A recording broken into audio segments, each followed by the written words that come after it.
Hey guys, তোমরা কেমন আছো? আশা করছি ভগবানের কৃপায় ভালো, সুস্থ এবং সাবধানে আছো। আমি ভগবানের কৃপায় এবং তোমাদের আশীর্বাদে আমি একদম বিন্দাস আছি। কেমন গরম পড়েছে বলো তো? দুদিন বৃষ্টি হলো, একটু গরমের থেকে রেহাই পেয়েছিলাম আমরা, কিন্তু আবার যাকে তাই গুমোট গরম। কি বা করার, এই নিয়ে আমাদের থাকতে হবে। যদিও আজকে সন্ধ্যেবেলা থেকে ব্লগটা বানাচ্ছি, বাইরে মাঠে আছে, মাঠের দিকে ঠান্ডা হাওয়া বইছে। আর আমার চ্যানেল সম্রাট লাইফস্টাইলে তোমাদের সুস্বাগতম। আজ একটা জিনিস নিয়ে কথা বলছি, সেই জিনিসটা হচ্ছে গিয়ে আমাদের বাঙালিদের মধ্যে কোনো একতা নেই। এই বিষয়ে তোমরাও আমার মতে একমত অবশ্যই হবে। কোনো বাঙালি নিজের চেষ্টায় যদি ওপরে ওঠে, ও অপর একটা বাঙালি তার মনের মধ্যে হিংসা চেপে যাবে। ও কি করে উঁচুতে উঠলো, নিচে নামানোর পা ধরে নিচে নামানোর চেষ্টা করবে, কিন্তু এটা ভাবে না যে ও কষ্ট করছে, পরিশ্রম করছে, তবেই তো উঁচুর দিকে যেতে পারছে। আমি যদি পরিশ্রম না করে ইউটিউবে যদি বলি আমি টাকা পাবো থরি পাবো, কোনো সময় পাবো না। আর আমরা বিপদে পড়লে কোনো বাঙালিরা এগিয়ে আসে না। আমি নিজস্ব বোধ বুদ্ধিতে বলছি একটা ঘটনার কথা। আমি গেছিলাম বম্বে সোনার কাজে, একটা পিস্তুত দাদা নিয়ে গেছিল প্রায় বম্বে, 1996 সালের কথা বলছি। বম্বে রেখে দিয়ে সে চলে গেল আরবে, কিন্তু খোঁজ খবর কোনোদিন আজ পর্যন্ত ফোন করে খোঁজ খবর নেয়নি সেই দোকানে, যে দোকানে আমি ছিলাম, যে আমি কেমন আছি। একদমই খোঁজ খবর নেয়নি। এটা আমার খুব কষ্ট লেগেছিল এবং সারা জীবনই লেগে থাকবে। আর বম্বে যারা বাঙালিরা কাজ করে, একে অপরকে কোনোদিনই সাহায্য করে না, বরঞ্চ বিপদের দিকে ঠেলে দেয়। আর আমরা একতা দেখেছি মুসলিমদের মধ্যে। ওরা কোনো যদি মুসলিম বিপদে পড়ে, একজনের পিছনে পরপর দাঁড়িয়ে টাকা দিয়ে বা অন্য কিছু ভাবে সাহায্য করবে, কি করে তাকে উপরে ওঠানো যায়। তাদের মধ্যে একতা আছে বলেই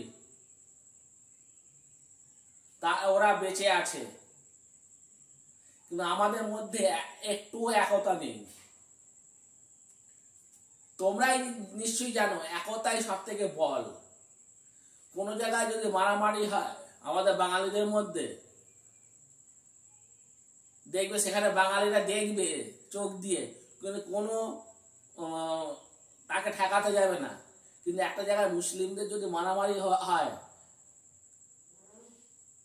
তখন দেখবে তারা এগিয়ে আসছে এবং সেই মুসলিম ছেলেটাকে রক্ষা করছে। এই বাঙালিদের মধ্যে একতা বরাবরই নেই। আগে ছিল একতা, মানে একদম একতা বলতে একদমই নেই।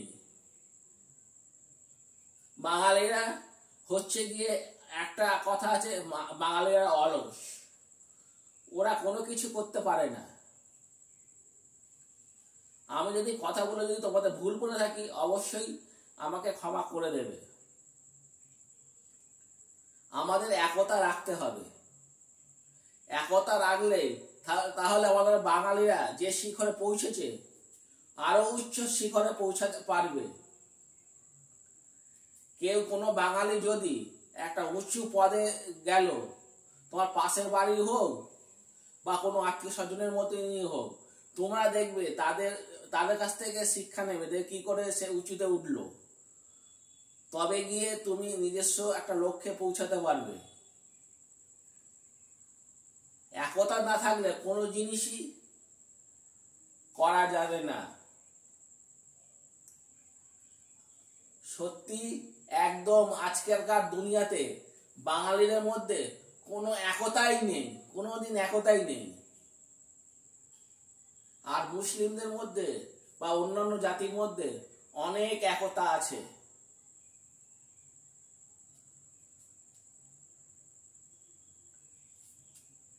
অনেকে ভাবতে পারো আমি ভাট বকছি, সেটা ধরেই নিতে পারো, কিন্তু আমার বলার দায়িত্ব আমি বলছি। একতা যদি সবার মধ্যে থাকে তাহলে আমাদের বাঙালিরা সহজেই সমস্ত কিছু জয়ী করতে পারবো। বাইরের রাজ্যের থেকে ছেলে মেয়েরা এসে আমাদের শহরে ইনকাম করে নিয়ে যাচ্ছে, ইনকাম করে তার বাড়ি গাড়ি সবকিছু করে ফেলছে একতার মাধ্যমে।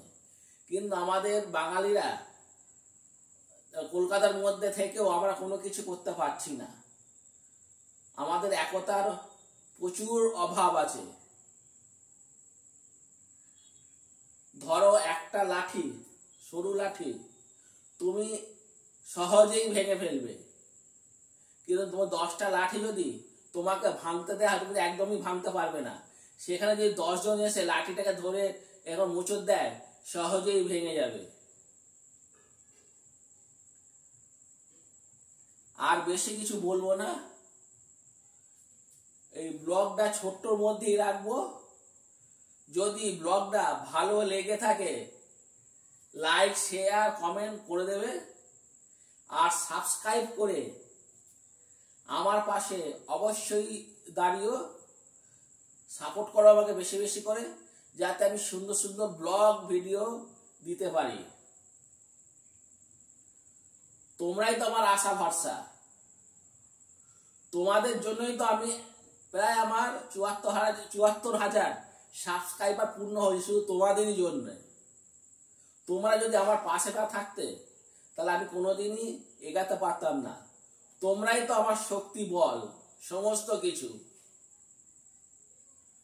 তোমাদের কমেন্টে যেগুলো মিনি ব্লগ করি, হাসি কমেডি ফানি ভিডিও করি, সেখানে অনেক বাজে বাজে আমার কমেন্ট পাই, কিন্তু সেটা আমার দুঃখ নেই, কোনোদিন আমি রিপ্লাই করি না, সেটা আমি হাসি মুখে করিনি। আর পৃথিবীতে আমি তো জানি 10টা লোকের মধ্যে 2টো লোক তো খারাপ হবে, 8টা লোক তো ভালোই হবে, সেই নিয়ে আমি থাকছি। আর বেশি কিছু বলছি না, তোমরা ভালো থাকবে, সুস্থ থাকবে, সাবধানে থাকবে, আর এইভাবেই যে আমাকে সাপোর্ট করে যেও। আর লাস্ট একটা কথা বলছি, একতাই আমাদের বল, সেইটাকে ধরে নিয়ে আমরা বাঙালিদের মধ্যে মিলমিশ হয়ে কাজ করব, তবেই আমাদের দেশ উন্নত হবে। আমি সম্রাট, শেষ করছি এখানে। Tata, bye, see you.